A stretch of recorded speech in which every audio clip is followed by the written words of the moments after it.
Alors, le dernier point qu'on a traité ensemble la dernière semaine porte sur la rédaction de l'annonce concernant bien sûr un acte ou un processus de recrutement. Sachant que, à ce niveau, il s'agit tout simplement de rechercher le bon profil. Il ne faut pas oublier quand même qu'on est dans une logique de compatibilité entre le profil du poste et l'exigence du poste. La deuxième étape au niveau de cette phase de recherche, c'est tout simplement choisir le canal de recrutement. Choisir ce qu'on appelle surtout la source de recrutement. Alors, lorsqu'on parle de recrutement ciblé, on peut avoir deux sources. Soit une source interne, soit une source externe. Alors, par rapport à la loi c'est clair, le législateur marocain, il a donné la priorité à quelle source, à votre avis? Interne ou externe? Interne ou externe? Interne. La priorité, c'est d'abord interne. L'entreprise doit d'abord effectuer une recherche en interne, une recherche en interne par rapport au personnel existant déjà. Donc il doit assurer une recherche en interne avant, bien sûr, de faire appel au marché du travail. C'est dans la logique d'évolution, dans la logique de gestion de compétences, dans la logique de planification de carrière, on intègre dans un premier temps, bien sûr, l'aspect interne. Alors, dans ce cas-là, s'il vous plaît, nous allons voir la première source, à savoir le recrutement interne. Alors, s'il vous plaît, donc, le terme l'indique avec pertinence, c'est quoi le recrutement interne? Comment peut-on définir le recrutement interne? Qui peut me donner une définition du recrutement interne, s'il vous plaît? Oui?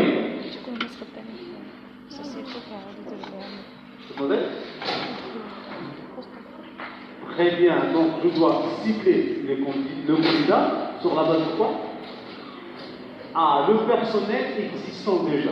C'est-à-dire là, je dois choisir le bon profil ou le profil adéquat en s'appuyant sur tout simplement le personnel en interne.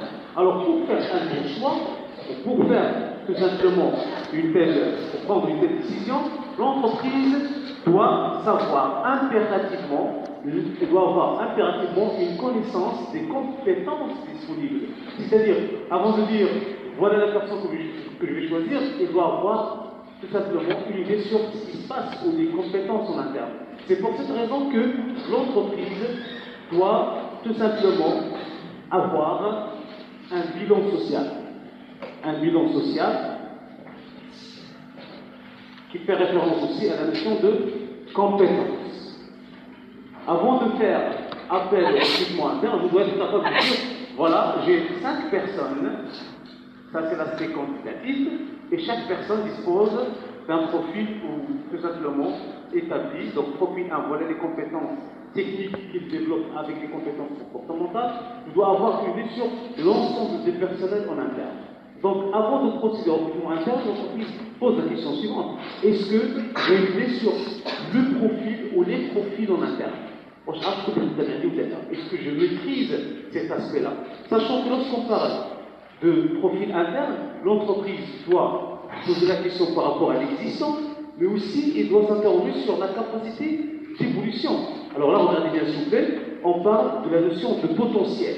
C'est-à-dire que l'entreprise doit être capable de déterminer les compétences des collaborateurs, mais aussi le potentiel. Je vous donne un exemple.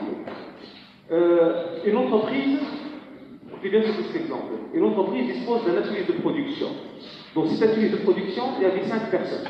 5 personnes qui travaillent sans chef. Il y a le directeur de production, en fait, c'est le supérieur hiérarchique, mais cette équipe, ce groupe, n'avait pas un chef. À un certain moment, vu la cadence de la production, on a recruté davantage d'autres personnes. Alors le nombre ou la taille du groupe s'est élargi. On ne parle plus de 5 personnes, mais de 7-8 personnes. Donc il y a une exigence, il y a un besoin en termes de recrutement de chef. Normalement, l'entreprise doit choisir un chef d'équipe. Si on fait référence à la notion de recrutement interne, il va nous choisir parmi le personnel existant. Mais quels sont les critères sur lesquels il va se baser? Le premier critère, c'est quoi? D'abord, la compétence, oui. la compétence, la technicité. Est-ce que la personne elle maîtrise la technicité? Mais est-ce que c'est suffisant? Alors, c'est-à-dire le potentiel. Savoir-faire, d'accord. La personnalité, donc est-ce que cette personne, elle peut exercer le rôle du chef? Est-ce qu'il a un potentiel d'exercer le métier du chef? Donc on ne doit pas se contenter tout simplement des compétences maîtrisées par la personne, mais on doit poser la question par rapport aux compétences que le poste exige. Un chef d'équipe, c'est quelqu'un qui doit avoir d'abord une forte personnalité. Imagine n'importe qui répond chef d'équipe. Lorsqu'on parle d'un chef d'équipe, c'est quelqu'un qui maîtrise quoi? La communication, exactement. Le savoir-faire, mais c'est aussi quelqu'un qui a un sens d'écoute. Donc ces aspects-là, ces caractéristiques, ces compétences comportementales, ça entre dans le cadre du potentiel de la personne. Donc la première étape, lorsqu'on parle de recrutement interne, oui, j'ai un personnel compétent, j'ai un personnel par rapport à la qualification hautement qualifié. Mais est-ce que ce personnel, est-ce que ces candidats, est-ce que ces profils peuvent jouer leur rôle en fait par rapport à l'occupation de ce poste? Donc je m'interroge sur le potentiel, mais je dois aussi m'interroger sur bien sûr la compétence requise. Je dois aussi poser la question par rapport à la mobilité. Lorsqu'on parle de la mobilité, alors là on parle de quoi? De changement du poste. On parle ici de changement. La mobilité elle peut être verticale comme elle peut être horizontale. Lorsqu'on parle horizontale, on parle de la mobilité géographique. Exemple, j'ai un poste d'emploi à Marrakech. J'ai un bon profil à Gadir. Quelqu'un qui peut faire ce travail. On doit essayer à Gadir, j'ai le bon profil. Mais le poste, je l'ai à Marrakech. Normalement, lorsqu'on parle de recrutement interne, alors la priorité, il faut la donner à cette personne. Mais est-ce que cette personne accepte ou va accepter cette mobilité géographique? Alors généralement, dans quel cas une personne peut accepter la mobilité géographique? Dans quel cas? Si il considère que c'est une opportunité, il faut d'abord qu'il constate que c'est une opportunité. Lorsqu'on dit opportunité, soit en termes de carrière, soit en termes de salaire. Premier élément. Deuxième élément, s'il n'affecte pas négativement son statut social. S'il est célibataire ou marié, ça dépend. Il y a des personnes mariées qui acceptent ce genre de mobilité. Donc là, la personne elle va faire tout simplement ce qu'on appelle arbitrage entre ce qu'il va gagner et ce qu'il va faire. Donc, pour dire par rapport à ce point, c'est très important de comprendre une chose. L'entreprise doit s'appuyer sur ce processus interne parce que c'est un élément qui crée la motivation. C'est un élément qui motive le personnel. Mais attention, c'est un processus qui représente des avantages, comme d'ailleurs, il représente des inconvénients.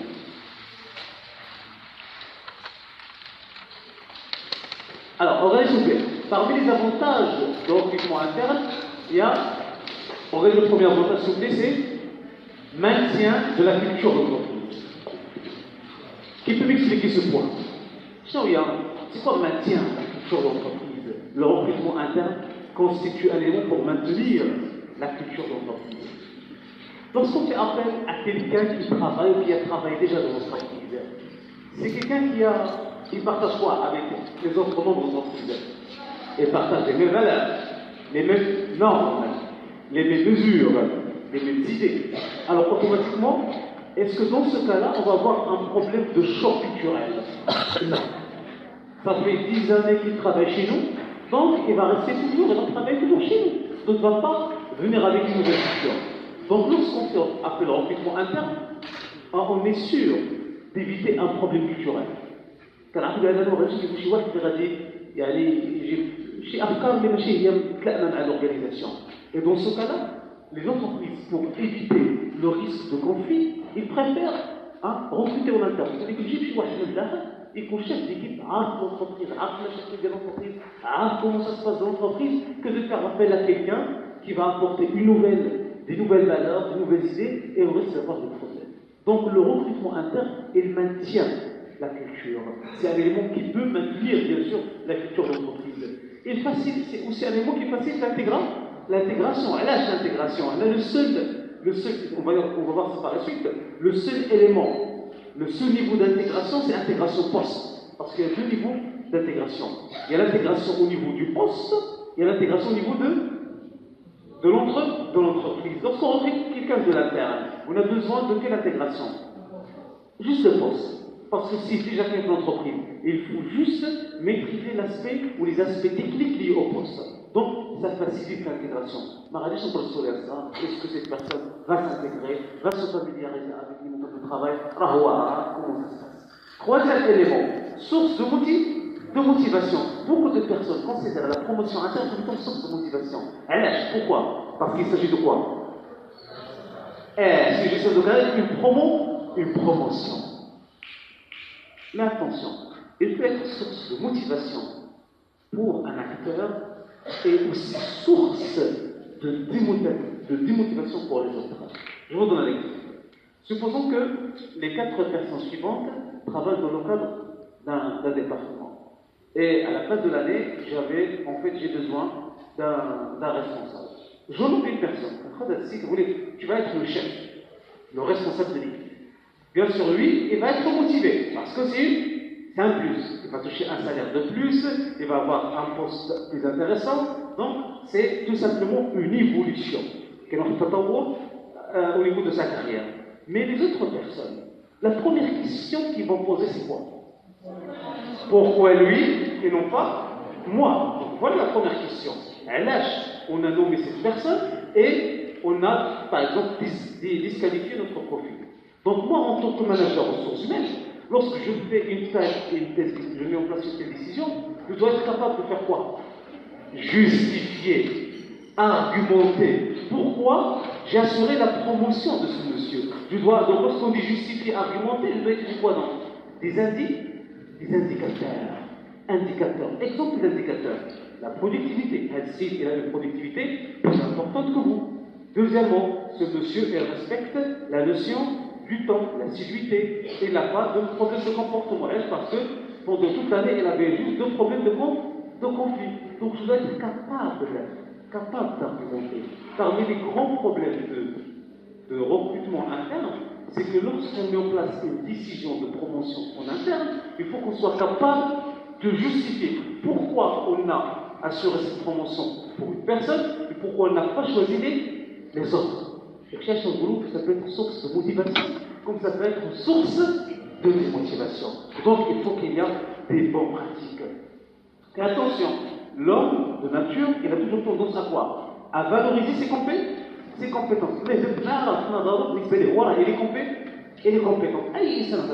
Toujours cette tendance,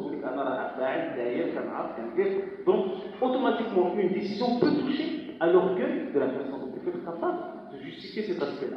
Alors, généralement, comment ça se passe dans les entreprises?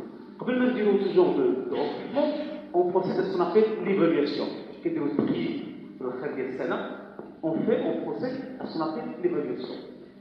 J'appelle les personnes, quand vous voulez écouter, voilà votre évaluation. Par rapport à la productivité, tu étais bon. Par rapport au comportement, tu étais moyen. Par rapport à l'assiduité, tu étais ça. Par rapport au respect des procédures, voilà votre comportement. Donc je donne une évaluation.